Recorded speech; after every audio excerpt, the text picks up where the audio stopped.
হালকা ঝড় বৃষ্টি দারুণ ওয়েদার তৈরি হয়েছে। যে পরিমাণে গরম পড়েছিল, রোদের তাপটা যে পরিমাণে বেড়ে গিয়েছিল, একটু বৃষ্টি না হলে সত্যিই পারা যাচ্ছিল না। গাছেরা তো ভারী খুশি, কিছু কিছু গাছের তো খুবই আনন্দ।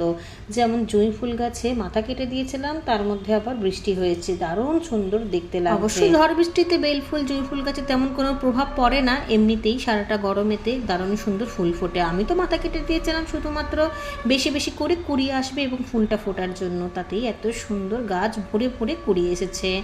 তবে এই গাছে সুন্দর কুড়ি এলেও কিন্তু বেশ কিছু গাছ আছে যেগুলো বৃষ্টির কারণে ফুল ফোটা ধরতে গেলে একেবারে ছেড়েই দিয়েছে। যে কটা ফুল ফুটছে বৃষ্টির কারণে সবই নষ্ট হয়ে যাচ্ছে। এই যে দেখুন, যেই সমস্ত ফুলগুলো সারা বাগানে ফুটে থাকে প্রায় বিকাল পর্যন্ত, সেই সমস্ত ফুল গাছের কী অবস্থা। কারণ এই পর্তুলিকা বলুন বা টাইম ফুল বলুন, এরা কিন্তু বৃষ্টির জল একেবারেই পছন্দ করে না। অন্যদিকে এই বৃষ্টির সুযোগ নিয়ে চারিদিক দিয়ে দেখছি কুমড়োর চারা উঠে গিয়েছে। ছোট অবস্থাতেই তুলে দিলাম, কারণ বড় হয়ে গেলে তখন আবার মায়ায় পড়ে যাব। তবে এগুলো কিন্তু ফেলে দেবো না, আমাদের বাড়ির সামনে রাস্তায় বসিয়ে দেবো। একটু বড় হলেই গরুর চোখে পড়বে এবং তারা খেয়ে নেবে। অন্যদিকে উচ্ছেগুলো হয়েছে একেবারেই জালের পেছনের দিকটা, বেশিরভাগ উচ্ছেই পড়েছে জালের পেছনে, দু একটা হয়তো জালের এপাশে হয়েছে।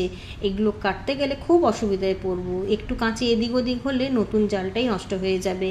তাও চেষ্টা করে দেখবো যদি পেছন সাইড দিয়ে তুলে নেওয়া যায়, তা না হলে কোনো অসুবিধা